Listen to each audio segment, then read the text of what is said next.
Jason Gray-Stanford says he feels lucky to be alive after a battle with heart failure.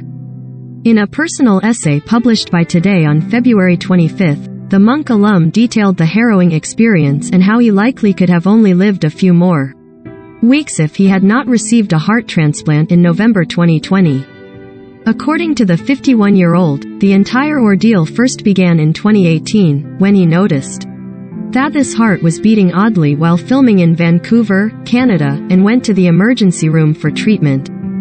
Shortly after, Jason was diagnosed with a blood clot and stage 1 heart failure, a condition that occurs when the heart is not pumping blood as well as it should. I grappled with the diagnosis and also denied it, he recalled, noting that he immediately started medication. It felt impossible that I was so.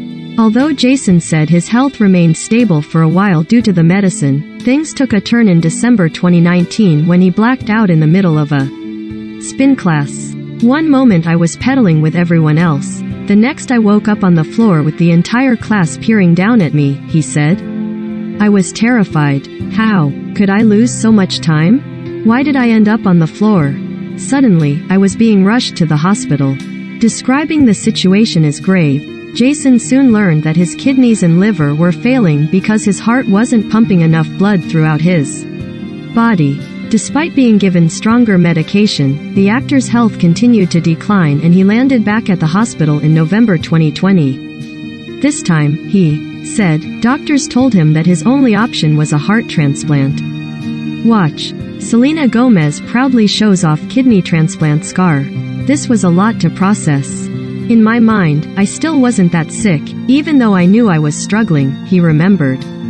But if I went home and my kidneys failed, I would no longer qualify for a heart transplant.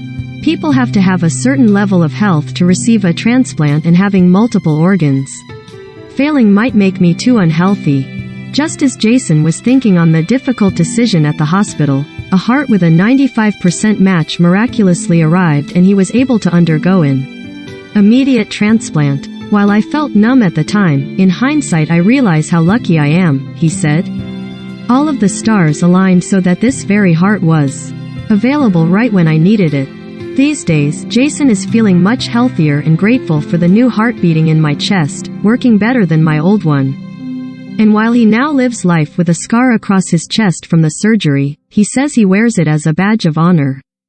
It reminds me how close to death I was, he added, how far I came and how grateful I am.